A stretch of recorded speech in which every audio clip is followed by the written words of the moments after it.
Amino acids में कुछ JEE और नीट का डिटेल मेरे पास है जो अभी तक हमने किया नहीं था। अमीनो एसिड सबको पता है क्या होता है, ज्विटरायन सबको पता है क्या होता है। अब बहुत ध्यान से, ये कंटेंट अपने आप होने वाला नहीं है, अपने आप समझ नहीं आएगा, एक एक चीज नोट करना है इसकी, ये बहुत बहुत इंपॉर्टेंट है और मुश्किल है अगर आप किताबों से पढ़ें, ये बुक्स में है ही नहीं एक्चुअली। अब अगर मैं देखूं एक अमीनो एसिड में ज्विटर आयन बन गया, ज्विटर आयन बनने का मतलब क्या है, प्लस चार्ज भी और माइनस चार्ज भी। अब जब ये ज्विटर आयन बन गया, प्लस और माइनस चार्ज आ गया, सब आ गया, आपसे अगर मैं कहूं इस अमीनो एसिड को मैं इलेक्ट्रोलिसिस करूं तो वो कौन सी इलेक्ट्रोड की तरफ जाएगा, कैथोड की एनोड, किसी की तरफ नहीं जाएगा, क्योंकि उसमें पॉजिटिव चार्ज भी है और नेगेटिव भी है।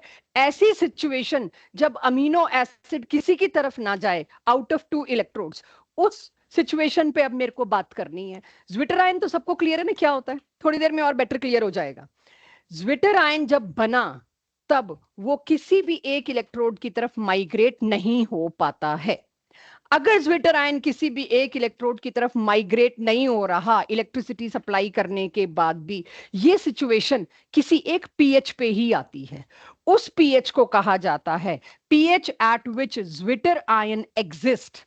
जब जब ज्विटर आयन एग्जिस्ट करेगा, एक पॉजिटिव चार्ज होगा, एक नेगेटिव चार्ज होगा, तो जब जब ज्विटर आयन है तब तब वो माइग्रेट नहीं कर सकता। तो मैं यहां क्या लिख रही हूं, पीएच जिसके ऊपर कोई amino acid as zwitter ion exist कर रहा है, उस पीएच को कहा गया pI, right, isoelectric point. ये पहले एनसीईआरटी का हिस्सा होता था, 4-5 साल पहले ही काटा है।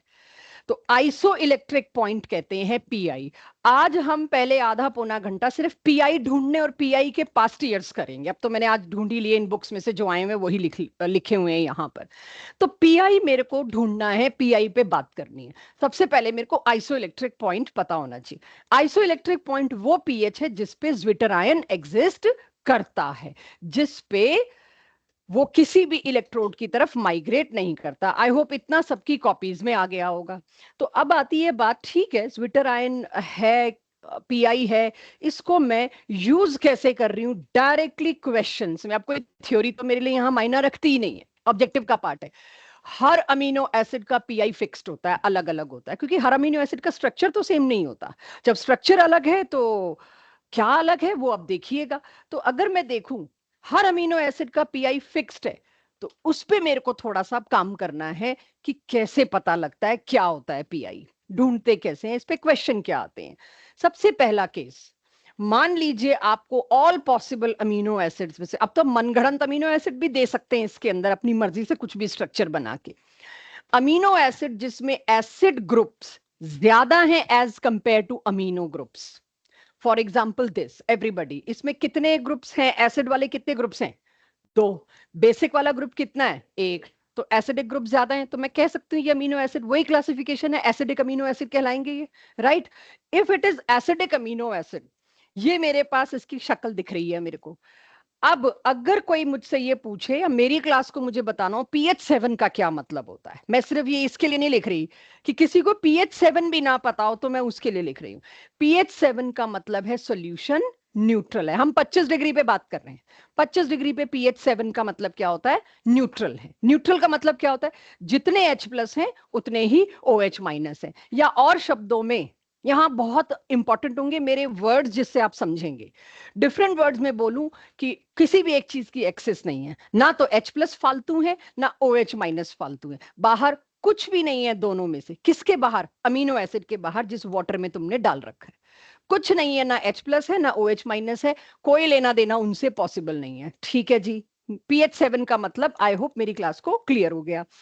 अब अगर इसी अमीनो एसिड को मैं न्यूट्रल कंडीशन में डालूं, एक बार समझना फिर नोट करना, 4 कंडीशन दूंगी इसके अंदर, समझ के फिर नोट करना, उसके बाद क्वेश्चंस मेरे को आसान होंगे। अगर मान लीजिए इसी ऊपर वाले अमीनो एसिड को मैंने pH 7 पे डाला, न्यूट्रल कंडीशन का मतलब क्या है, 25 डिग्री पे pH 7। अब इसमें 3-3 मेरे को दिख रहे हैं कुछ फंक्शनल ग्रुप। Ka का मतलब क्या है, ये डिसोसिएट होके एसिड बनाएगा, ठीक है, H जाएगा।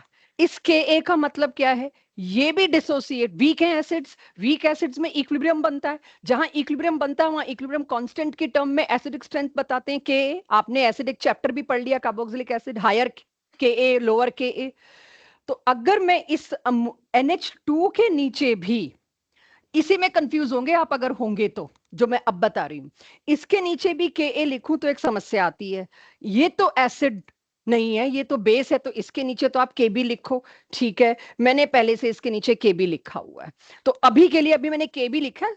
थोड़ी देर में मैं इसके आगे Ka लगा दूंगी, कैसे वो बताती हूँ। अगर मैंने इसको pH 7 दिया, न्यूट्रल, न्यूट्रल मतलब बाहर से कुछ नहीं आने वाला, ना आपके पास H+ आना है, ना आपके पास OH- आना है। बाहर जितने H+ थे उतने ही OH- थे, वो एक दूसरे को न्यूट्रलाइज करे बैठे थे। बहुत नेग्लिजिबल होंगे वाटर में, वो हम मानते ही नहीं। इस pH 7 पर इनमें इंटरनल क्या सेटिंग होगी? ये COOH अपना H छोड़ के इसको दे सकता है, दे दिया। ये वाला भी तो दे सकता है, दोनों में से कोई भी एक दे सकता है, तो मेरे को दोनों बताने पड़ेंगे, क्योंकि ये कोई, आप ये देखिए, हजारों लाखों मॉलिक्यूल्स हैं। तो कहीं से इससे आ रहा होगा, कहीं से इससे आ रहा होगा, कोई एक मॉलिक्यूल थोड़ी है। मुझे बताइए, पीएच न्यूट्रल जब बाहर से कुछ नहीं आ पा रहा, बाहर से कोई चीज नहीं आ पा रही, अंदर ही अंदर ये चीज बननी, और बहुत सारे मॉलिक्यूल्स थे, तो अब इसको क्या मैं ज्विटर आयन कह सकती हूँ? नहीं, क्योंकि डायपोलर आयन होगा तो ही ज्विटर आयन होगा, ये ज्विटर आयन नहीं है। मतलब क्या है? This is not pi at least. जो आपने मेरे को दिया अमीनो एसिड, उसका PI 7 नहीं है। 4 ऑप्शन में एक 7 जरूर होगा, उसको रूल्ड आउट कर देती हूं मैं, क्योंकि pH 7 पर आप क्या करेंगे? बाहर से कुछ नहीं आ रहा, अंदर से जो लेन देन पॉसिबल था वो कर दिया कि आधा टाइम। अब आप ये सोच रहे हो कि दोनों कैसे, मतलब आप कैसे कह सकते हो हाफ चार्ज इस पे, हाफ चार्ज इस पे? वो मैं थोड़ा अर्ली ये बताना नहीं चाह रही, बट ये कह सकती हूँ आधा टाइम इससे गया होगा, आधा टाइम इससे गया होगा, तो एवरेज निकाल के इस पे -½ इस पे -½ और इस पे पूरा प्लस चार्ज आ जाएगा। तो आधा टाइम ये भी दे रहा है, ये भी दे रहा है। तो कभी इस पे नेगेटिव दिख रहा है, तो इस पे भी बहुत मॉलिक्यूल्स में दिख रहा है, तो इट कैन नॉट मूव। बहुत मॉलिक्यूल्स पे क्या, सीधा अगर मैं ये लिख देती कोई दिक्कत ही नहीं थी। ज्विटर आयन नहीं है ये, क्योंकि डायपोलर नहीं है, 3 जगह चार्ज हो गया। दूसरी बात, आपको H और उसकी गिनती का भी कॉम्पनसेट हो गया, ठीक है। लेकिन यहां मेरे को समस्या क्या आती है? -½ आप क्यों नहीं लिख सकते? क्योंकि मेरे को यह दिखाना है कि ये किसी इलेक्ट्रोड की तरफ माइग्रेट नहीं कर रहा, मेरी मजबूरी है, इसलिए -½ लिखना मत। तो ये किसकी तरफ माइग्रेट करेगा अगर मैं आपसे पूछूं? एनायन ज्यादा है इसमें, नेट चार्ज नेगेटिव में रह जाएगा। नेट चार्ज जब इसका नेगेटिव में रह जाएगा तो किसकी तरफ भागेगा? एनोड की तरफ। It will migrate towards anode. तो ये ज्विटर आयन नहीं है तो माइग्रेट करेगा। तो धीरे धीरे इसकी एक्सेप्टेंस आएगी, थोड़ा टाइम लगेगा। देखिए, ये एक ऐसा टॉपिक है जिसमें 2 दिन भी लगा सकती हूँ, जिसमें 15 से 20 मिनट भी लगा सकती हूँ। आप लोगों को याद होगा, एक कंडक्टोमेट्रिक टाइट्रेशन में मैंने एक वो कर्व की हिंट दी थी आपको। वो एक ऐसा टॉपिक था जिसकी टाइट्रेशन का डिटेल मांगू तो मैं अपनी हायर स्टडीज से वो डिटेल लाके दे भी सकती हूँ, जिसमें 1 से 1.5 दिन लगता, और मैंने एक चुपचाप आपको ग्राफ दे दिया था कि तुम्हारे को आंसर से मतलब है, आंसर सही आएगा। Same is this.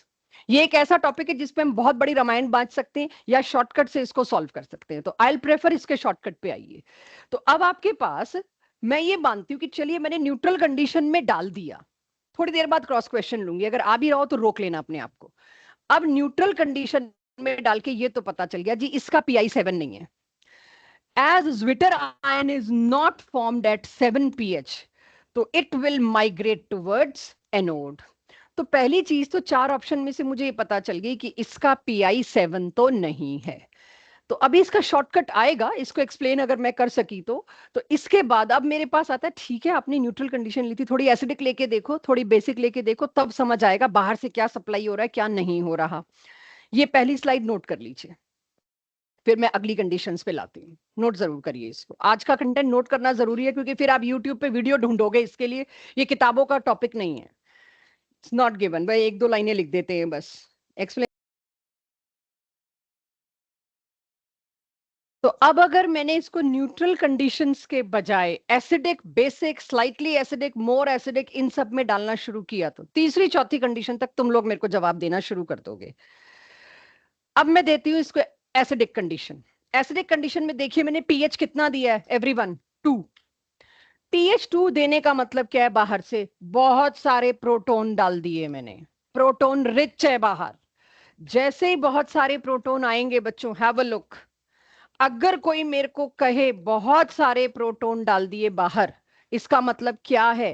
देखिए, एट न्यूट्रल pH 7 ये हालात थे, बहुत सारे प्रोटॉन आ गए, सबको प्रोटॉन चिपका दिए जाएंगे, जिसके पास जगह है उसको प्रोटॉन लेना मजबूरी है, क्योंकि नॉर्मल फ्लो पता है, हाई एसिडिक से लो एसिडिक की तरफ प्रोटॉन भागेंगे और उनको साइड्स मिल जाएगी। या और बेटर किसी को क्यूरियोसिटी हो, हालांकि मैं चाहूंगी क्यूरियोसिटी रोकने की ज्यादा जरूरत है, क्योंकि एंड तक आपको ये शॉर्टकट बड़ा एक्सेप्टेबल लगेगा, मतलब डिटेल में जाके भी हमने यही सीखा, ना ही जाए तो अच्छा है। ये चेक, मैंने इतने सारे प्रोटॉन डाल दी कि इक्विलिब्रियम उधर ही जाएगा लौट के, ली चैटलियर प्रिंसिपल से।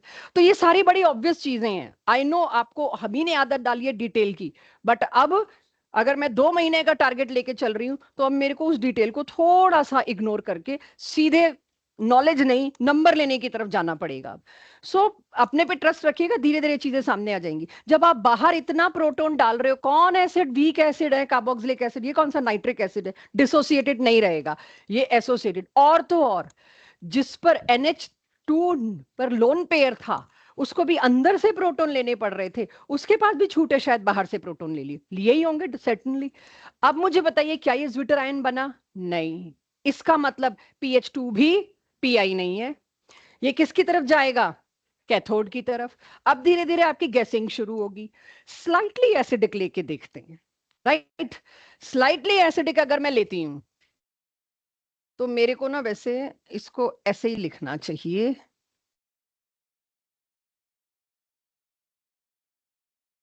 दिस, ऐसे था ये pH 7 पे। स्लाइटली एसिडिक का क्या मतलब है? थोड़े से प्रोटॉन कंट्रोल में दिए हैं, प्रोटॉन मैंने, we are controlling the number of protons we are providing. थोड़ा सा कम दिया 7 से, जैसे कि अंदाजे से यहां अप्रोक्सीमेशन चलेगा, लाइक 6.5, और उसके आसपास की वैल्यू चारों ऑप्शन में एक ही दे रखी होगी, ऐसा भी नहीं है कि 6.5 6.2, नहीं, ये सारा अप्रोक्सीमेशन पे आएगा। 7 के पास एक ही वैल्यू होगी, 6.5, जैसे मैंने यहां लिख दिया।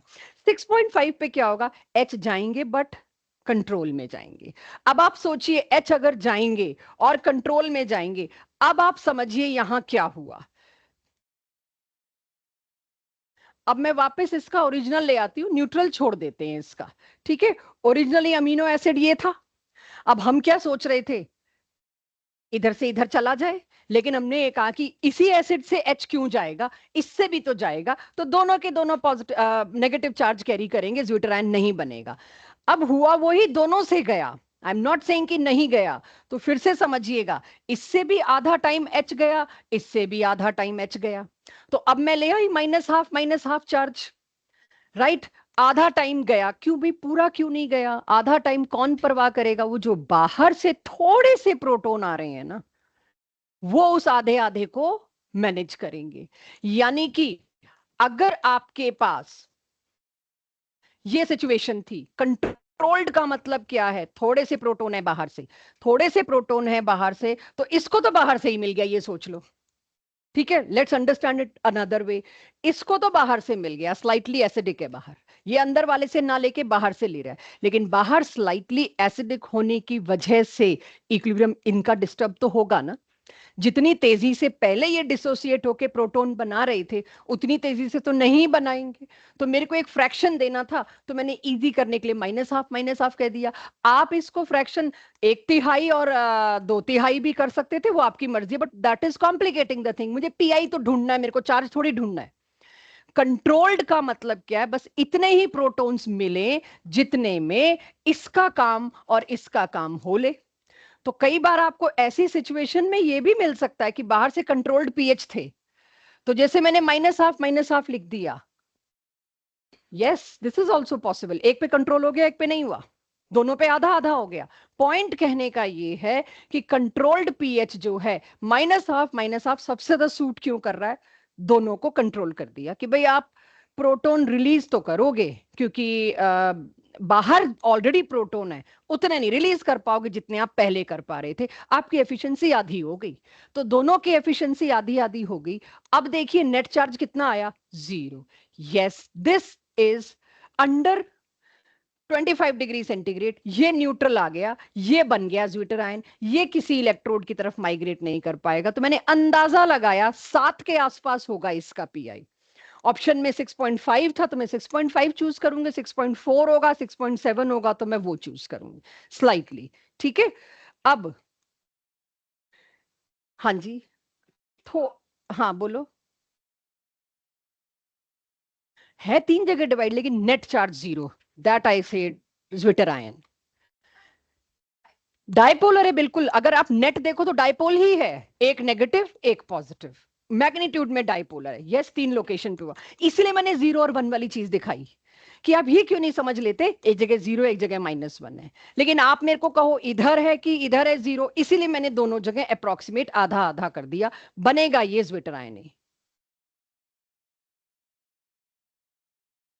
वो तो मैंने वैसे कहा था कि ऐसा हो सकता है, तब मैंने मिटवाया था कि ये मैं आगे इस्तेमाल करूंगी।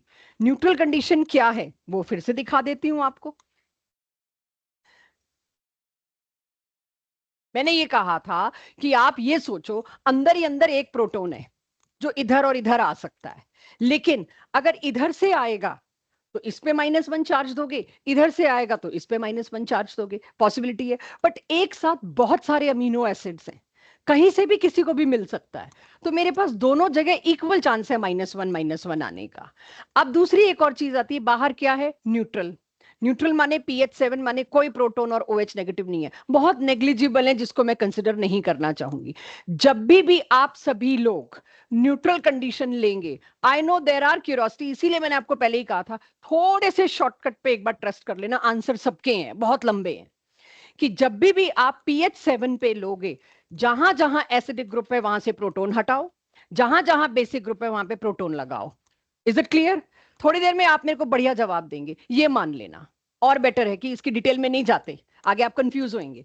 जब आपको न्यूट्रल पीएच मिले तो वंस अगेन जितने भी प्रोटॉन्स हैं जो एसिडिक ग्रुप के हैं वो निकाल दीजिएगा, जितने भी अमीनो ग्रुप्स हैं उसके ऊपर प्रोटॉन लगा दीजिएगा। कहां से आए? वो वाटर से आए, क्योंकि जब आप देखोगे ना, आपको थोड़ा और डिटेल में अगर मैं जाऊंगी ना, तो फिर आपको यहां लाना पड़ेगा। मैं इक्विलिब्रियम लाके आपको परेशान नहीं करना चाह रही।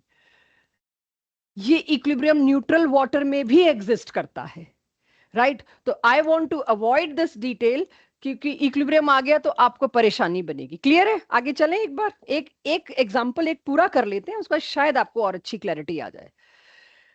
यानी क्या मैं इतना सा कह के या इस नतीजे पे पहुंच सकती हूँ, कुछ ही कर लो, PI 7 से ऊपर तो नहीं होगा। अगर आप थोड़ी देर उस क्रॉस क्वेश्चन के बजाय उतना सुने जितना मैं बता रही हूं, आपके आंसर गलत नहीं होंगे। यस, क्यूरियोसिटी कुछ एक दो रह जाएंगी, कोई बात नहीं। कि इससे मुझे ये पता चल गया, ज्विटर आयन पे लाने के लिए मेरे को स्लाइटली एसिडिक की जरूरत थी। स्लाइटली एसिडिक की जरूरत थी मतलब 7 से ऊपर तो आप सोच ही नहीं सकते। 8 9 10 12 दे रखा है, वो तो आप सोच ही नहीं सकते। तो आप आंसर की डायरेक्शन में चल पड़े हो। लेकिन फिर भी मैं तो बेसिक मीडियम ला के देखूंगी कि होता क्या है उसमें, ऐसे कैसे मान लें। हाईली बेसिक लाइक pH 10, मैंने काफी अच्छा बेसिक दे दिया। अब मैं 8 देती 9 देती, उसके बजाय मैंने सीधा 10 दे दिया। पीएच अगर मैं 10 दूं, ये मेरे पास नॉर्मल अमीनो एसिड का स्ट्रक्चर जो दे रखा है। बेसिक में देखना मैंने क्या किया, दबा के OH नेगेटिव आयन प्रोवाइड हुए, बाहर सॉल्यूशन में इतने OH- फर्निश हुए कि वो अंदर जितने पॉसिबल प्रोटॉन थे सबको लेके चला गया। पॉसिबल प्रोटॉन चाहे आप यहां पर ये भी कर सकते थे, वो भी छीन के लेके चला जाता, क्योंकि बाहर बेस है। तो मैंने वो लिखा नहीं, आपको कैसे भी लिखा मिल सकता है। क्या ये ज्विटराइन बना? नहीं। किसकी तरफ भागेगा? एनोड की तरफ। तो पीआई बेसिक तो इनका हो ही नहीं सकता, मैंने आपको दिखा दिया। pH 10 में हाईली बेसिक, आप स्लाइटली बेसिक भी ले लेते तो क्या होता? तो भी यही होता, हाफ हाफ नेगेटिव लगा के घूमते हम, ठीक है, तो भी वो एनोड की तरफ जाता। अब दोनों कंडीशन, तीनों कंडीशन नोट करिए जो मैंने कराई। के लिए एक हिंट आ गया, अगर किसी अमीनो एसिड में एसिडिक ग्रुप्स ज्यादा हैं, उसका PI 7 से थोड़ा सा कम होगा बस। अब वो 6 पॉइंट कितना होगा वो ऑप्शन बता देगा। तो लिटरली इसमें अगर कॉन्सेप्ट समझ आ जाए तो ये फ्री के मार्क्स हैं। अब ये हिंट आ गई सबके पास कि किसी भी अमीनो एसिड में COOH ग्रुप अगर ज्यादा है NH2 के मुकाबले, उनका पीआई हमेशा 7 से स्लाइटली लेस होगा। दिक्कत ये है कि वो अमीनो एसिड नाम से देंगे, नाम से आपको स्ट्रक्चर खुद बनाना पड़ेगा, फिर गिनना पड़ेगा कि उसमें एसिडिक ग्रुप ज्यादा हैं कि बेसिक। मैं लाई हूं पास्ट ईयर, उसमें आप देखोगे कि ये दिक्कत आने वाली है। स्ट्रक्चर अमीनो एसिड का याद नहीं हुआ तो हम गए, ठीक है। चलिए, तो अब केस 2, जब बेसिक ग्रुप ज्यादा हो तब क्या होगा, जस्ट इसका रिवर्स। लेकिन एक केस करने से आपको याददाश्त में आ जाएगा, इसलिए दोबारा करते हैं। मैं एक और अमीनो एसिड लाई। अब देखिए, ये बेसिक और ये एसिडिक। अभी मैंने केबी केबी लिखा है बताने के लिए कि बेसिक ग्रुप कौन सा है, एसिडिक ग्रुप कौन सा है। अब आप इसको न्यूट्रल pH7 दीजिए। pH7 के लिए हमने क्या किया, जिसका जो जो होना है वो कर दो पहले, ठीक है। NH2 क्या करेगा, NH3 बनाएगा। COOH क्या करेगा, O को H को लूज कर देगा। तो कुल मिला के मेरे पास ये आ गया। नेट चार्ज क्या आया, पॉजिटिव में। किसकी तरफ भागेगा, कैथोड की तरफ। ये ज्विटर आयन नहीं है, क्योंकि नेट चार्ज ज्विटर आयन पे 0 होना चाहिए, चाहे डायपोलर हो चाहे ट्राइपोलर हो।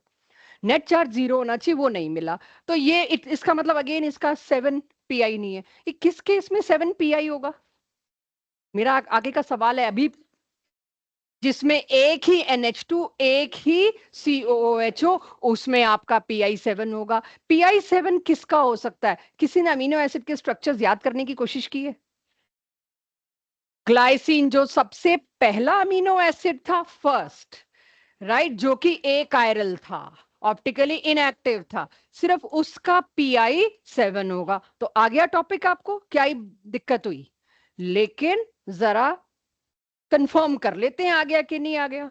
तो अब मैंने स्लाइटली मोर देन 7, थोड़ा सा ज्यादा बेसिक ले लिया। तो जब मैंने थोड़ा सा ज्यादा बेसिक ले लिया, स्लाइटली मोर देन 7, तो उसमें क्या होगा, बहुत सारे OH, बहुत सारे मतलब OH फ्लरिश होंगे। अब तो आपको पता होगा मैंने स्लाइटली क्यों लिया है। मैं 4 केसेस दोबारा नहीं बनाना चाह रही, हाईली बेसिक लेके हाईली एसिडिक लेके। मुझे पता है अब स्लाइटली बेसिक की तरफ जाना है, क्योंकि उल्टा है पिछले से। तो स्लाइटली बेसिक लेने का मतलब क्या है, OH इतने ही आए कंट्रोल्ड अमाउंट में कि वो प्रोटॉन्स कौन कौन रिमूव होंगे उसको कंट्रोल कर सके। बाहर जो OH नेगेटिव आएगा वो क्या करेगा, अंदर वाले प्रोटॉन को लेके जाएगा। जब OH आयन ही कंट्रोल में है तो बाहर वाले H प्लस भी कंट्रोल में, जो बाहर जाने वाले H प्लस भी कंट्रोल में होंगे। तो किस कंट्रोल में होंगे देखिएगा, एक का निकल गया। मैंने इतना ही OH नेगेटिव दिया कि वो कंट्रोल में ही H प्लस निकाल के लेके जाए। अच्छा, इसका तो जाना ही जाना है, इसका तो नेचर है, ये तो एक OH नेगेटिव को देख के भी अपना प्रोटॉन निकालेगा। बाहर मैं बेस दे रही हूं, तो ये तो मतलब ही नहीं कि अपना प्रोटॉन छोड़ दे। इन दोनों में से किसका प्रोटॉन छीना जाएगा। अगर मैंने कंट्रोल्ड बेसिक दिया है तो इसका छीना जाएगा, हाईली बेसिक दिया है दोनों का छीना जाएगा। तो कंट्रोल बेसिक में मेरे को इसके किसी एक के प्रोटॉन को सेक्रीफाइस करना पड़ा, बाहर का OH ले गया, आ गया ज्विटराइन। तो इसका PI अप्रोक्सीमेटली आसपास 7 के होगा, शायद 7.5, 7.4, 7.6, कोई एक ऑप्शन होगी, वो पकड़नी होगी आपको, राइट। वो पकड़नी होगी। किसी को इंटीजर टाइप देने का शौक पड़ेगा तो वो X.5 दे देगा, आपको X बताना है, 7 ही होगा, क्योंकि स्लाइटली बेसिक लेना है आपको। आप 7 से 8 पे तो जा ही नहीं सकते, वो तो बेसिक हो जाता है, स्लाइटली बेसिक नहीं होता। एलिनिन नाम के अमीनो एसिड का स्ट्रक्चर लिखिए तीनों पीएच पे। मैं सब्जेक्टिवली लाई हूं, मैंने 3 क्वेश्चन एक साथ क्लब कर दिए कि अगर एक साल ये पूछ लिया एलिनिन का स्ट्रक्चर पीएच 10.5 पे क्या है, तो आपको पीएच बदल के भी पूछ सकते हैं। तो मैंने तीनों ऑप्शन ले ली कि आपको दिमाग में तो आए कि पीएच 10.5 पे ये होता है, तो मेरे से पीएच 6 पे पूछ लिया तो क्या होता है। तो आप ये समझ लीजिए 3 क्वेश्चन को मैंने क्लब कर दिया एक ही अमीनो एसिड के साथ। तो सबसे पहले तो मेरी समस्या, मेरे को एलिनिन पता होना चाहिए, बस बिल्कुल, उसके बिना तो आप फिर कुछ भी नहीं कर सकते। पीआई तो गिवन होगा। पीआई एक ऐसी चीज है, या तो आप उस अंदाजे से निकालोगे या आपको गिवन होगा। Pi is given. आपसे ये पूछा है सिलेक्ट स्ट्रक्चर, मैंने राइट स्ट्रक्चर दे दिया, बस ऑब्जेक्टिव में आए हुए ले रही हूं, क्योंकि एनसीईआरटी का तो टॉपिक ही नहीं है ये। अब पहले तो मेरे को देखना है एलिनिन और उसके साथ उसका पीआई 6.1। तो अब ये पीआई 6.1 है और मेरे को थोड़ा अंदाजा चाहिए, एलिन का स्ट्रक्चर मैं भूल गई। पीआई 6.1 का मतलब क्या है, स्लाइटली एसिडिक। स्लाइटली एसिडिक है मतलब पक्का उसमें कार्बोक्सिलिक ग्रुप ज्यादा होंगे। मेरे को नहीं भी पता स्ट्रक्चर किसने देखा, मेरे को पता चल गया उसमें एसिडिक स्ट्रक्चर ज्यादा है। लेकिन पता होना क्यों जरूरी होगा, 4 ऑप्शंस कौन सी सिलेक्ट करूं, उसमें भी आजू बाजू के ही दे रखे होंगे। इस तरह से दिए जाते हैं कि आपको हिंट मिल जाए। तो अब एलिनिन, खैर ये तो इतने बेसिक अमीनो एसिड हैं शुरुआत के, तो आपको याद करने हैं, इसके बिना आपका काम भी नहीं चलेगा। अगर मेरे से कोई कहे एलिनिन अमीनो एसिड क्या है जिसमें आर की जगह CH3, पहला कायरल अमीनो एसिड यही है, तो ये मेरे पास है न्यूट्रल पे। तो न्यूट्रल नहीं, सॉरी, 6.1 पे क्या होगा? Pi, zwitter ion. अगलों ने पीआई दिया है, आप नहीं अपनी तरफ से सजेस्ट करोगे इसका पीआई तो ये होना चाहिए था, नहीं। Every amino acid has its own fixed pi, उसको कोई चैलेंज ना करे, कोशिश भी ना करे कि इसका ऐसे क्यों, ये क्यों नहीं हुआ, नो।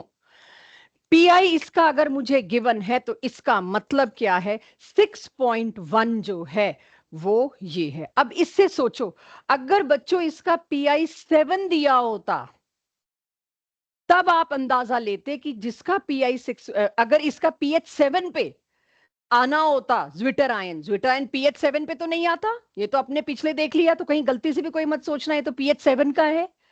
आप समझ रहे हैं इस बात को? पीएच 7 पे पीआई आना कोई रूल नहीं है, तब भी जब दोनों ग्रुप एक एक हैं, ये मैं करा चुकी सबसे पहली स्लाइड पे। तो ये मत सोचना कि इसका तो पीआई पीएच से पीएच 7 के बराबर होना चाहिए था, न्यूट्रल होना चाहिए था, वो तो कभी कोई कंडीशन ही नहीं है। हाँ हो सकता है लेकिन है नहीं। अब आपके पास मैंने पीआई दे दिया तो पीआई को तो आप चैलेंज नहीं करोगे। पॉइंट ये है कि पीएच 6.1 पर ये सिचुएशन है, इतने पे एग्री करते हैं, क्वेश्चन समझ आ गया। अब तो आप करवाओ 2.5 पे क्या शक्ल होगी इसकी।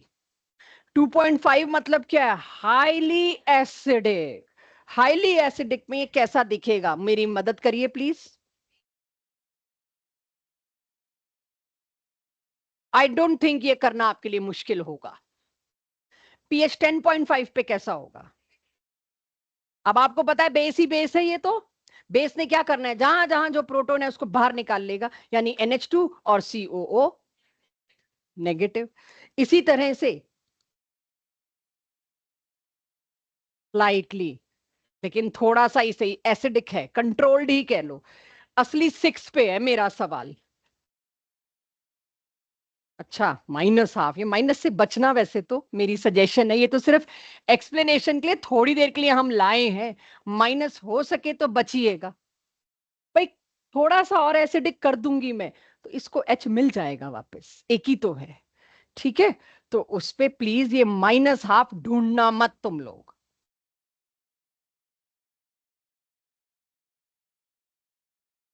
अगर किसी ने पूछना होगा ना आपसे, पीएच 6 पे ही पूछेगा, क्योंकि यहां आपकी थोड़ी जान जाने वाली, ये तो बड़े क्लियर थे। ये तो पीआई तो खैर मैंने कर ही लिया था। तो अब 10.5 वाला मैंने लिखा नहीं, मुझे पता है आप खुद कर लेंगे। Right, check. कहीं कोई डाउट किसी को? आ जाएगा ये क्वेश्चन, हो जाएगा। आगे बढ़ूं? कोई नोट कर रहा है? नोट करना है करिए। ये क्वेश्चंस हैं पिछले सालों के, जिनको मैंने थोड़ा सा पार्ट्स में करके ऊपर से, चलिए करिए। फिर मैं एक और क्वेश्चन लाती हूँ। अगर किसी अमीनो एसिड का पीआई 6.1 है, हमें पता है एलिनिन का है, याद ही हो गया होगा, बट अगर किसी अमीनो एसिड का पीआई 6.1 है, कितना पीएच हो ताकि वो कैथोड की तरफ जाए? ऐसे क्वेश्चन के लिए पूरा मेरे को खोलने की जरूरत नहीं, मेरे को थोड़ा सा छोटा रास्ता निकालना है। पीआई 6.1 का मतलब क्या है? वो न्यूट्रल कंडीशन में होगा, मतलब नेट चार्ज। न्यूट्रल का मतलब प्लीज वो पीएच 7 मत ले लेना, पहले भी मैंने यही कहा। न्यूट्रल का मतलब ज्विटर आयन। जब नेट चार्ज 0 है, मैं उसको न्यूट्रल बोल रही हूँ। ज्विटर आयन के लिए न्यूट्रल है, ये मीडियम के लिए न्यूट्रल नहीं है। 6.1 पे no zwitter ion, it is, sorry, 6.1 पे zwitter ion charges 0, no charge. उस वक्त वो किसी भी इलेक्ट्रोड की तरफ नहीं मूव करता। अब मुझे किसकी तरफ मूव करवाना है? कैथोड की तरफ। तो मेरे को मेरे अमीनो एसिड में पॉजिटिव चार्ज चाहिए कि नेगेटिव चार्ज चाहिए? पॉजिटिव चार्ज चाहिए। I need positive charge. Positive charge कब आता है? जब अंदर प्रोटॉन्स ज्यादा हो। प्रोटॉन्स अंदर कब ज्यादा आएंगे? बाहर से। जब बाहर प्रोटॉन्स होंगे। बाहर प्रोटॉन्स कब होंगे? जब एसिडिक मीडियम होगा। तो पीआई जो भी मिलने वाला है एसिडिक, वो 4 ऑप्शन बता देंगे आपको। 6.1 से कम वाला आप चूज करोगे, तो आपको पीआई मतलब पीआई से नीचे जाना पड़ेगा। तो जो भी मेरा पीएच मांगा गया है यहां क्वेश्चन मार्क में, वो less than 6.1, more than 6.1, equal to 6.1, और we cannot say anything, ऐसी ऑप्शन भी आ सकती है।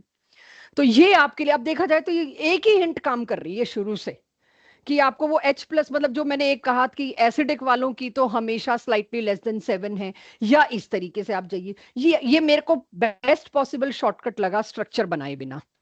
ये मेरे लिए बेस्ट पॉसिबल शॉर्टकट था, मेरे को स्ट्रक्चर की टेंशन नहीं लेनी। आ गया सबके पास? कॉपी में ही आ गया। आगे चलें, क्योंकि ये किसी और जगह नहीं मिलते, ये तो क्वेश्चंस के शॉर्टकट क्रिएट किए हैं हमने। लास्ट क्वेश्चन, नंबर लाइन के मेथड से पीआई पूरा खुद कैसे निकालोगे आप लोग? ये ज्यादातर जेई में देखे गए, वी कैन एक्सपेक्ट इसका एक पार्ट नीट में आ सकता है। नीट में तो आना भी चाहिए भाई, अमीनो एसिड वो हमसे ज्यादा जानते हैं, स्ट्रक्चर के लिए एफर्ट ही नहीं करना पड़ेगा नीट वाले बच्चों को। How to calculate pI? अब तक क्या था, पीआई में क्वेश्चन में दे रही थी, अब क्या है, पीआई आपको निकालना है। और इसके मेरे पास 2 या 3 क्वेश्चन हैं, यूजुअली मेरे को 2 से ज्यादा कभी कराने नहीं पड़े। आज देखते हैं क्या करना है। देखिए, अब ध्यान देना, एक बार इसको एक बार समझ लेना, क्योंकि मैं इसका रीटेक नहीं करना चाहूंगी। ये एक अमीनो एसिड का मैंने मिनिमम ढांचा दे दिया, यही आकृति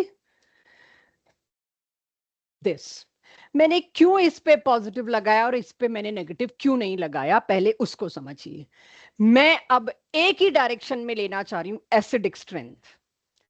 तो अगर कोई चीज एसिड है, उसका पीकेए देना है। अब तक के ए पीकेए बात नहीं आई थी, बस सिर्फ बताया था कि के ए के बी का मतलब क्या होता है। अब पीआई निकालने के लिए मुझे सिर्फ एक चीज चाहिए, इनकी वीकनेस और इनकी स्ट्रेंथ, कौन जल्दी निकलेगा, मुझे सिर्फ ये चाहिए। उस अंदाज से मैं दूंगी, अगेन ये भी अप्रोक्सीमेशन होगा, अंदाज होगा, इसके और इसके बीच में ये आएगी मेरी वैल्यू। तो ये एसिड है एवरीवन, और ये भी एसिडिक है।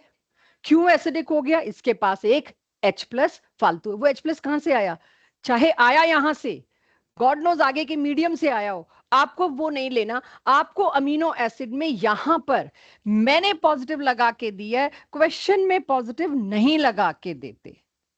और आधे तो हम यूं ही परेशान हो जाते हैं, ये के होना ही नहीं चाहिए तो के बी होना चाहिए। तो आप लोग ये कंफ्यूज ना हो कि अमोनिया के नीचे कोई के भी लिखना चाहिए था, आप के ए कैसे लिख रहे हैं। तो अगेन जब आप इक्विलिब्रियम में जाएंगे, कॉन्जुगेट एसिड बेस के लिए ये होता है, राइट। तो मैं किसी भी इक्विलिब्रियम की चीज को यहां यूं नहीं लाना चाह रही कि आप लोग अपने लिए एक रीजन ना ढूंढ लें इसको ना करने का, मेरा इक्विलिब्रियम स्ट्रांग नहीं है तो मैं ये नहीं करने वाली। जिसने इक्विलिब्रियम चैप्टर का नाम नहीं सुना वो भी इसको करे, मैं इसीलिए वहां की डिटेल को बिल्कुल खा रही हूं इस वक्त।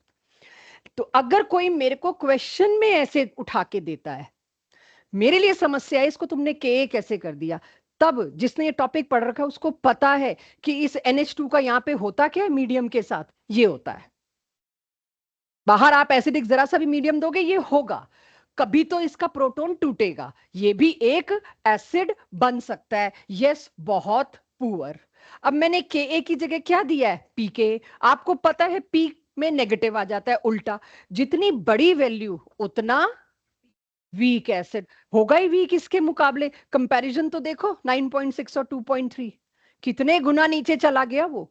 फिर भी किसी को लगे तो मैंने अपने नोट्स में यहां पर एक साइड में ये लिख दिया कि अगर ये एसिड बन भी रहा है, यस बन रहा है, उसका इक्विलिब्रियम आएगा के जो कि डायरेक्टली प्रोपोर्शनल होगा H प्लस के। तो पी के इनवर्स मतलब पी के तो आप जानते ही उल्टा हो जाता है। तो जितने ज्यादा H प्लस उतना बड़ा के उतना छोटा पी के। तो किसी का पी के अगर बड़ा है मतलब उसका के छोटा है। तो उस साइड जाए बिना अगर आप इसको समझ पाए तो इससे ज्यादा कॉम्प्लिकेशन नहीं था जो मैंने समझा दिया। कि इस पे नहीं मेरे बच्चे कंफ्यूज हो कि अमोनियम कैटायन के नीचे के क्यों लिखा है। अब मान गए, क्योंकि दोनों एसिडिक हैं, दोनों प्रोटॉन प्रोवाइडर हैं, ऐसे सोच के चलना पड़ेगा, क्वेश्चन ऐसे ही आएगा। तो दोनों के दोनों प्रोटॉन प्रोवाइडर हैं, इसकी बारी बहुत लेट आनी है, प्रोटॉन देने की नौबत बहुत लेट आनी है। बाहर जब बहुत स्ट्रांग कोई बेस आ जाएगा तब तो इसको एसिड बनना ही पड़ेगा, तब ये प्रोटॉन निकाल के देगा ही देगा। इसीलिए इसके नीचे मैंने वीक लिख दिया, सीइंग द वैल्यू, इसके आगे मैंने स्ट्रांग लिख दिया। जब भी बाहर से कोई प्रोटॉन मांगेगा कौन पहले देगा, बस इतना आपको पता होना चाहिए। अब मेरे को कह दिया, सिर्फ इतना सा डायग्राम आया जेई में, इंटीजर टाइप क्वेश्चन में, इसका पीआई दीजिए। अगलों ने ऊपर नीचे देने की परवाह भी नहीं की, जरूरत ही नहीं है, इतना सा डायग्राम आया हुआ है। अब इसके लिए मैं एक नंबर लाइन बनाती हूँ। आई होप अब आप लोग देख रहे होंगे मेरी नंबर लाइन की टारगेट क्या है, जो के की वैल्यू दी हुई है। तो के की वैल्यू मेरे पास क्या है, 2.3 से 9.6। अगर 2.3 से भी ज्यादा एसिडिक होता, पीएच उससे भी कम होता, तो क्या होता, आप ये देखो। एक सेकेंड, सॉरी, ये और ये दो हैं, ये स्ट्रॉन्ग एसिड है, ये H+ देगा। लेकिन अगर बाहर इससे भी कम पीएच है, कम पीएच का मतलब क्या है? ज्यादा एसिडिक। बाहर की कंडीशन ज्यादा एसिडिक है, वो कहेगा अपने एच को अपने पास रखो, हम देने आ रहे हैं उल्टा तुमको, हमारे पास प्रोटॉन ज्यादा हैं। तो इससे कम में तो सॉरी, इट कैन नॉट, ये तो सोच भी नहीं सकता। खैर, ये भी डिसोसिएट नहीं होगा, क्योंकि बाहर ज्यादा स्ट्रॉन्ग एसिड डाले बैठे हो तुम लोग पीएच एसिडिक करने के चक्कर में। जब बाहर स्ट्रॉन्ग एसिड है, क्योंकि 2.3 से नीचे पीएच लेके जा रहे हो ना, ये नंबर लाइन पे क्या दिया है मैंने? PH minus log of H ion concentration pH ही होता है। सो यहां पर मैंने देखा तो ये तो बहुत एसिडिक कंडीशन थी। इतनी एसिडिक कंडीशन में 2.3 से कम है वैल्यू पीकेए की, मतलब बाहर एसिड स्ट्रांग है, पीकेए छोटा मतलब स्ट्रांग एसिड। बाहर एसिड स्ट्रांग है, वो कहेगा अपना एच अंदर ही रखो, हमारे पास हमारे बहुत ज्यादा है। तो वो इस स्टेट में रहेगा। ऑफ कोर्स ये पीआई नहीं हो सकता, ये तो कैथोड की तरफ भागेगा। यानी अब मैं थोड़ा थोड़ा बाहर बेसिक करना शुरू करूं, 2.3 से पीएच बढ़ाना बढ़ाना बढ़ाना शुरू करूं। और जैसे ही मैं 9.6 के आगे पहुंची, पहले तो मैं 2.3 से आगे पहुंचती हूँ। 2.3 से आगे पहुंचने का मतलब क्या है? बाहर जो एसिड आप दे रहे हो ना, इससे तो वीक है। 2.3 से वैल्यू बढ़ा दी आपने, पीके बढ़ते ही एसिड तो वीक हो गया। तो बाहर जो आप एसिड दे रहे हो वो इससे तो वीक है। ये कहेगा मेरा प्रोटॉन तो अब तुमको ही लेना पड़ेगा, बिकॉज आई एम स्ट्रांग। तो यहां पर इसकी अभी हिम्मत नहीं हुई, मेरा प्रोटॉन भी ले लो। ये अपना प्रोटॉन कब देगा? तुम 9.6 तक आओ, मैं तो तब टूटने को तैयार होता हूं। जैसे ही मैंने बाहर इतना एल्कलाइन कर दिया कि पीकेए जो है वो 9.6 को एक्सीड कर गया, ये भी शेयर हो जाएगा NH3 पॉजिटिव। तुम्हें तो मेरा भी H लगेगा, ये भी प्रोटॉन पहुंचा देगा। तो अब मेरे को समझ में आता है, मेरा पीआई इन दोनों के बीच में आएगा। कहां? एवरेज देना, एवरेज 2.3 और 9.6 की एवरेज 5 पॉइंट समथिंग। और अगर आप इसी के शॉर्ट जो एंड में होता है ना, पढ़े नहीं, इतना स्ट्रेस नहीं लिया, टीचर के साथ इतने इन्वॉल्व नहीं हुए, और एंड में वो जो शॉर्ट वीडियोस हम ढूंढते हैं, इसके मेरे स्टूडेंट्स 2 साल पहले मुझे दिखाए शॉर्ट वीडियोस के, मैम बाईजूस पे पीआई का बहुत इजीली शॉर्ट वीडियो है, उन्होंने कुछ नहीं समझाया हुआ, सच में जरूरत भी नहीं लगी, इन दो का एवरेज दे दो। लेकिन अगर आपको बैकग्राउंड आता हो तो आप इन दो का एवरेज देने में भी तो घबराओगे नहीं। आपको इस पूरे कॉन्सेप्ट को एक बार आ जाए, फिर मैंने किया क्या, ये क्वेश्चन अगर 1 मिनट से ज्यादा लगता है आपको, 1 मिनट नहीं 30 सेकंड से ज्यादा लगता है आपको करने में, तो आप गए अपने कंपेटिटर से पीछे। मैंने आपको दिया ये, पहले मेरे को आपका गट फीलिंग से चाहिए, किन दोनों का मीन निकाल के दोगे तो मेरा पेज बच जाए। मेरे को चाहिए पीआई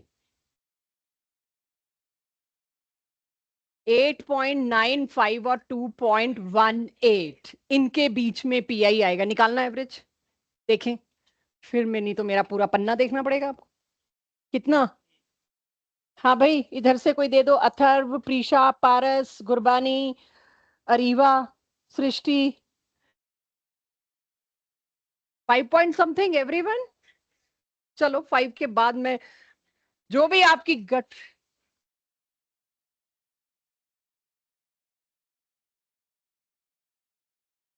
ठीक है। अब आपको समझ में आएगा मैंने पिछली स्लाइड पे सीधे एवरेज से एपिसोड क्लोज क्यों नहीं किया। अगर 2 से ज्यादा आ गया तो हम मर गए। ठीक है, तो अब हम जरा जी जाएं एक बार, चलो समझते हैं इसको।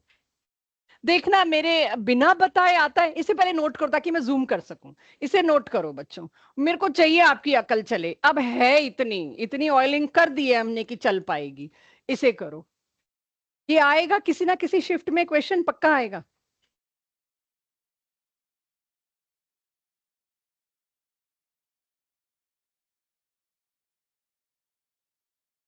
और अपनी अकल लगाओ और बताओ क्या किया तुमने, किसका एवरेज दिया, क्यों, और मैंने किसका एवरेज दिया, क्यों। वैसे तो ये अकल लगानी थी, इसमें ज्यादा बेसिक ग्रुप है कि ज्यादा एसिडिक ग्रुप है? तो फिर तुम लोग 5 पे कैसे पहुंच गए थे? बेसिक वाले में क्या करना चाहिए था? 7 के साथ स्लाइटली बेसिक। कमाल करते हो यार तुम लोग। बाइजूस वाला फिट हो गया।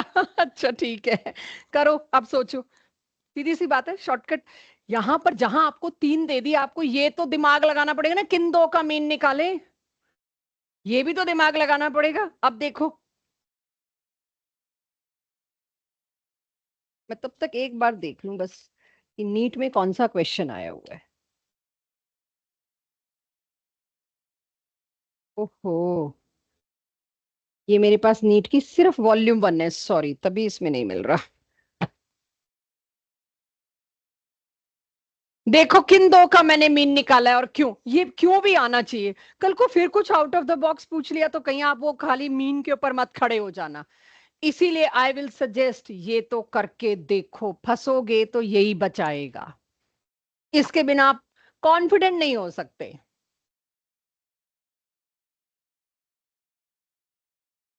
और इतनी हिंट तो होनी चाहिए, ज्यादा बेसिक है तो 7 से थोड़ा सा ऊपर, 7 से ऊपर तो 2 ही है, उसका एवरेज ले लो। तो अब तुम ये बाइजूस वाला शॉर्टकट अब कर सकते हो कि तुम्हें ये पता चले कि शॉर्टकट में थोड़ी तो अकल लगानी है। ठीक है, बस वो थोड़ी अकल के लिए एक्सप्लेनेशन ये। और अगर जेई एडवांस में आता है इसका क्वेश्चन, कृपया डिटेल्स में करेंगे, उसमें गलती से भी आप ये शॉर्टकट नहीं लगाएंगे, वहां कुछ ना कुछ ट्रैक हो सकता है ऐसा। तो यहां मेरा अमीनो एसिड खत्म, पीआई खत्म, इसके आगे कोई डिफिकल्टी लेवल मुझे नहीं मिला, अब आप कर लोगे। तो अब मैं लेती हूँ कार्बोहाइड्रेट की कुछ ऐसी चीजें जो हमने अभी नहीं की थी, एनसीईआरटी से बाहर की। तो ग्लूकोज का स्ट्रक्चर एक बार फिर से सोच लो, म्यूटा रोटेशन भी कराना है मेरे को। एक बार सोच लो कहाँ क्या था, साइक्लिक भी, ओपन चेन भी, पीआई से बाहर निकलने के लिए। और बाकी तो मुझे ही बताना पड़ेगा।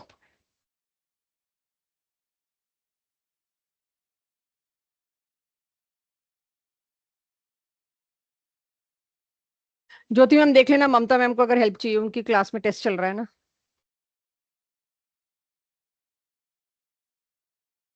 जी, अब आ जाते हैं हम कार्बोहाइड्रेट के। नहीं, पहले तो 2-3 और पास्ट ईयर लिखे हुए थे, सॉरी। ये हमारी पास्ट ईयर की बुक में वो क्वेश्चन नंबर 18 था, इसलिए 18 लिखा हुआ है, आई एम सॉरी। चेक, ये क्वेश्चन आया हुआ है। I am not picking NEET question here, I am picking JEE, क्योंकि नीट वालों के लिए इतने मुश्किल नहीं होंगे जितने जेई के लिए होंगे उनके क्वेश्चंस। चेक, अब इसमें क्या करूं मैं। आपको सबके स्ट्रक्चर पता होने चाहिए। आपको स्ट्रक्चर नहीं पता, आप नहीं बता सकते किस में 2 कायरल सेंटर हैं। तो या तो स्ट्रक्चर याद हो तो आप करेंगे, वरना इस क्वेश्चन को छोड़ेंगे। अगर आपको स्ट्रक्चर याद नहीं है तो तुक्का तो बिल्कुल नहीं मारा जाएगा। तो I am just showing you, there is no need to note it. ये सिर्फ क्वेश्चन दिखाने का एक ही मतलब है, अगर आपको अमीनो एसिड्स के स्ट्रक्चर आते हैं तो आपको ये क्वेश्चन आता है। ये सारी क्लास देगी आंसर, मुझे पता नहीं भाई। मैं मतलब आंसर पे तब जा ही नहीं ना, तुम खुद ढूंढ लोगे। इसका आंसर चाहिए बिना बुक खोले।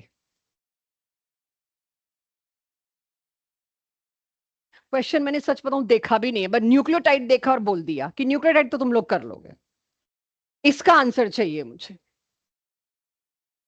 It is not correct.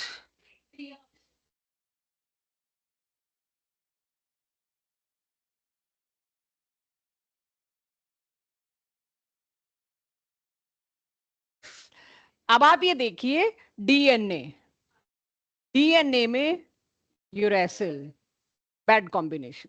ठीक है, तो जस्ट एक क्वेश्चंस आपके लिए ला रही हूं कि आपको कितनी पकड़ होनी चाहिए।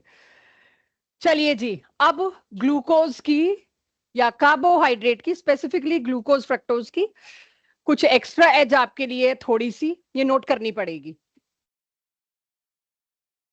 पहले सुन लीजिए ताकि नोट करना आसान हो, ज्यादा नहीं है आपके लिए ये।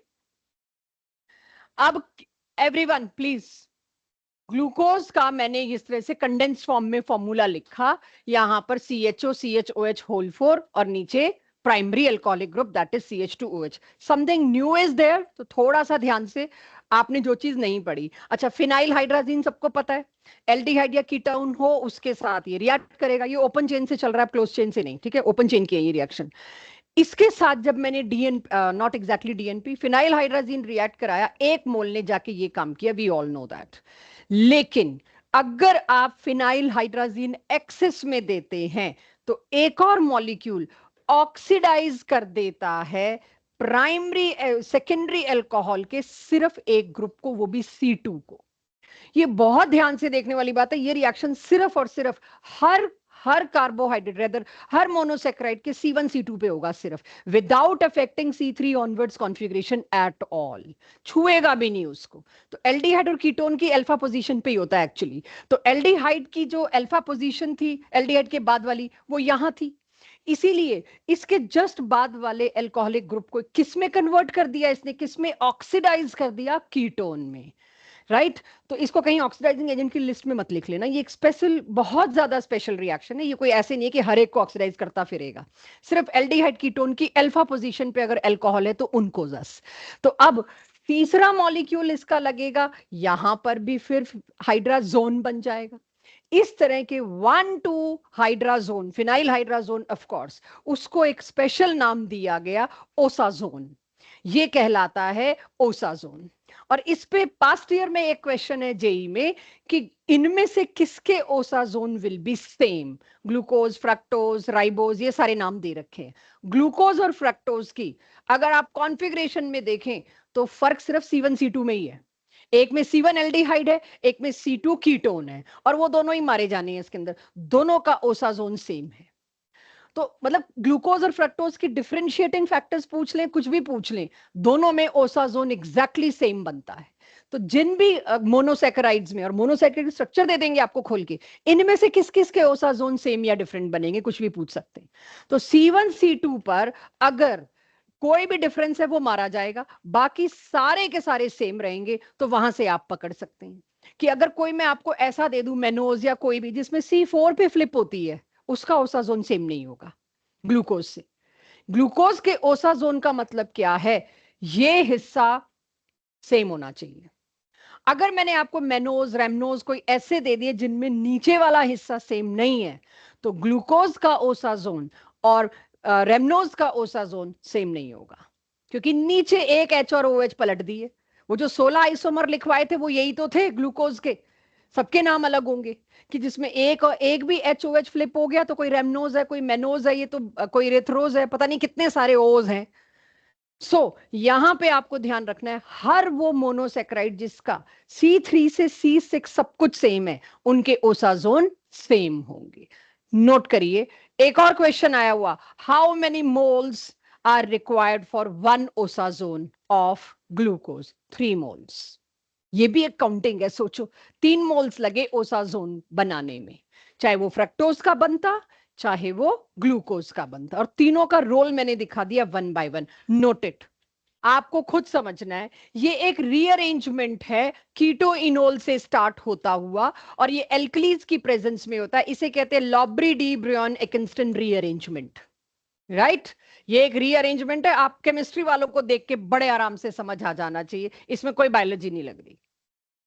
हमने ग्लूकोज का दिया है आपको, आपका सिलेबस जो अलाउ करता है, ग्लूकोज में अगर आपने एल्कली दिया तो पहले तो उसका इनोल फॉर्म बनेगा, फिर उससे देखिए यहां आपको यह भी पता चलेगा, एक HOH की लोकेशन पलट जाए ना तो नाम बदल जाता है, जैसे कि मेनोज, मैं यहां मेनोज ले आई, राइट, रेमनोज, बहुत तरह के हैं ये, वही C6H12O6 सेम।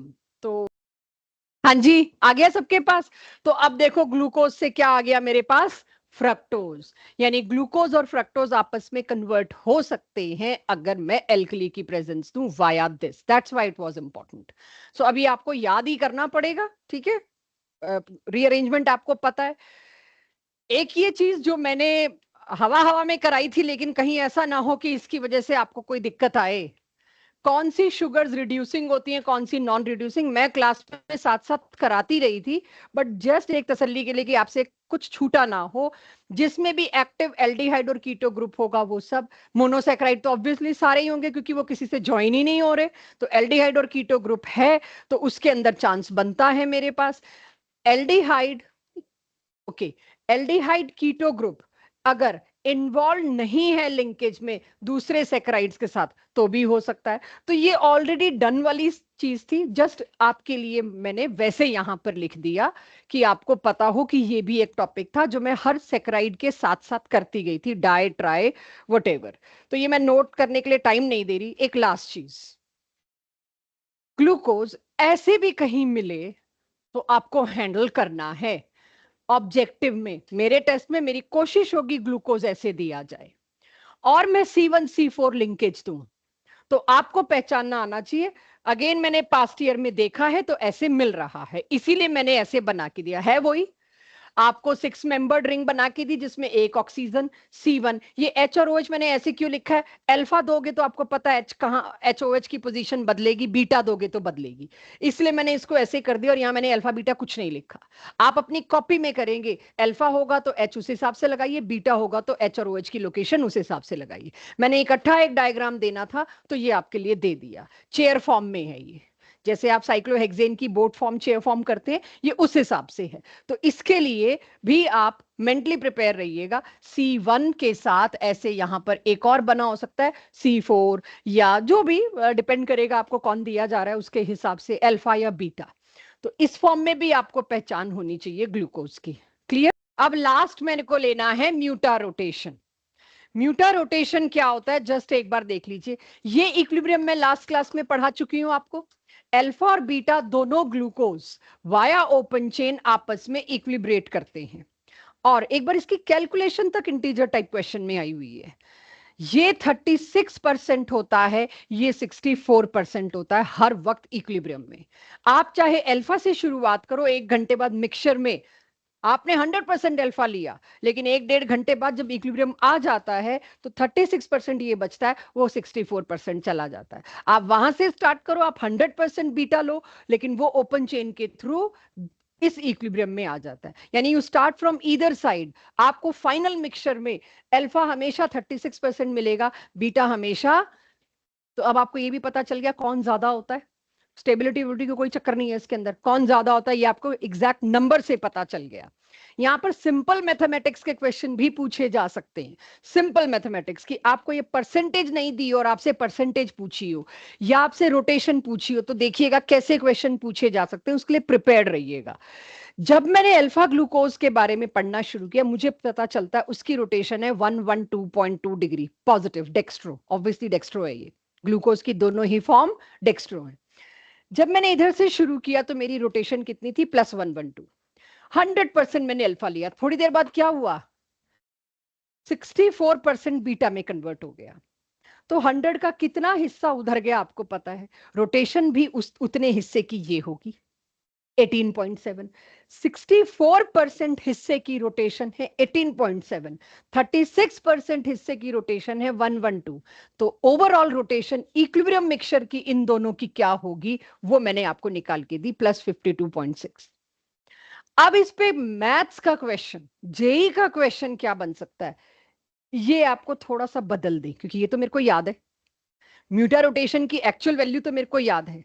आप जेई नीट वालों को एक क्वेश्चन में थोड़ा सा चेंज करके दे सकते हैं, इन वैल्यूज का आपको दे दिया, और ये परसेंटेज किसी का तो रटा हुआ होगा, वो तो 36 या 64 चूज करेगा, लेकिन रोटेशन इस हिसाब से उन्होंने फिक्स करके दे दी कि आपको म्यूटा रोटेशन का फाइनल वैल्यू कुछ और दे दी।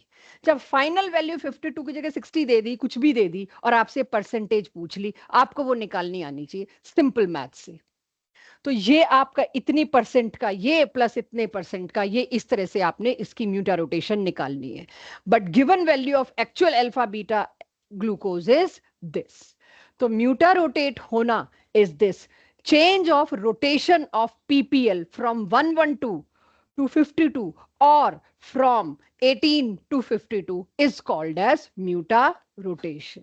ये पहले एनसीईआरटी का हिस्सा हुआ करता था, इसीलिए जेई नीट में बहुत पॉपुलर हिस्सा था ये। अब एनसीईआरटी से हटा दिया, लेकिन वहां तो रखा हुआ है। तो म्यूटा रोटेशन क्लियर हो गया सब लोगों को। लास्ट जो बहुत, अगर कोई नोट कर रहा है तो उसके लिए, या अभी टाइम है आप एंड में नोट कर लेना, जो बार बार आ रहा था मेरे पास, शिफ्ट टेस्ट।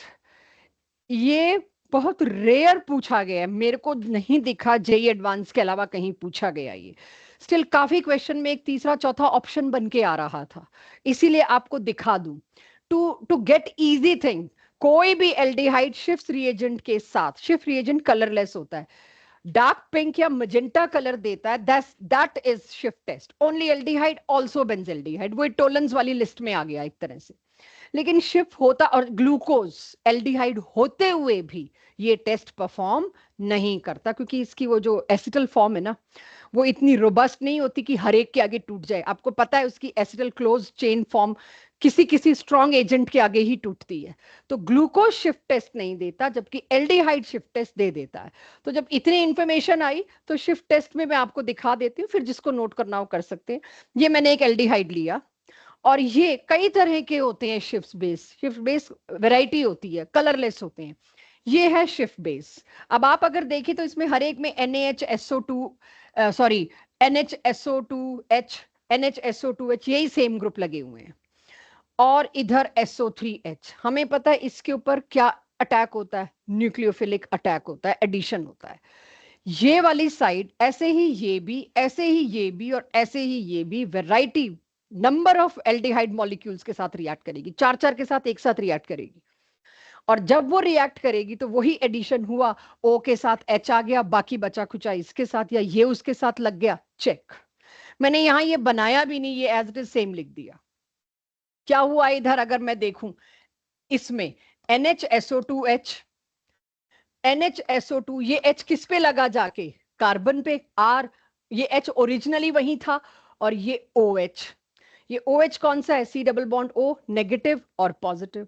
इस नेगेटिव के साथ क्या लगा होगा, उसका बाहर निकला हुआ H, और बाकी उसके साथ बचा हुआ पूरा ग्रुप। तो जैसे एल्डिहाइड पे आप रिएक्शन करते थे, फिर याद दिला दूं किसी को लगे कि कैसे बता दिया, एल्डिहाइड पे कैसे होते थे रिएक्शन। ये एरो इधर गया, इस पे नेगेटिव, इस पे पॉजिटिव, बाहर से कोई न्यूक्लियोफाइल आया, इस सी पे उसका नेगेटिव हिस्सा, तो अब देखिए इस सी पे उसका वो पूरा नेगेटिव हिस्सा, और उसके साथ जो एक H था, वो एक H किसके साथ जाके लग जाएगा, जहां O था उसके साथ। तो शिफ्ट का कलरलेस से एकदम मजेंटा कलर आ जाना, वो सच अ गुड टेस्ट टू सी। इसीलिए ये एक पॉपुलर टेस्ट है। इसका नाम जरूर देखा गया है किसी एक आदि ऑप्शन में, बट ये पूछा कभी भी नहीं गया।